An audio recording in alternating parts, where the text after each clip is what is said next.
So ilan po yon at any one time?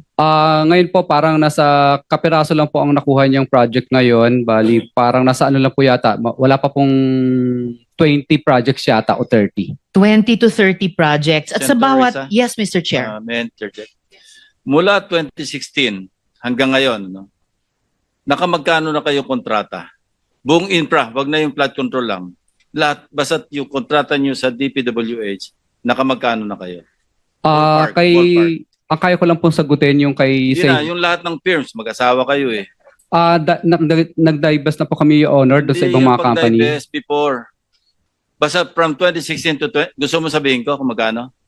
207.25 billion over a period of 10 years from 2016 to 2025. Ganyang kalaki ang inyong kontrata. Kaya wag ka ay nako.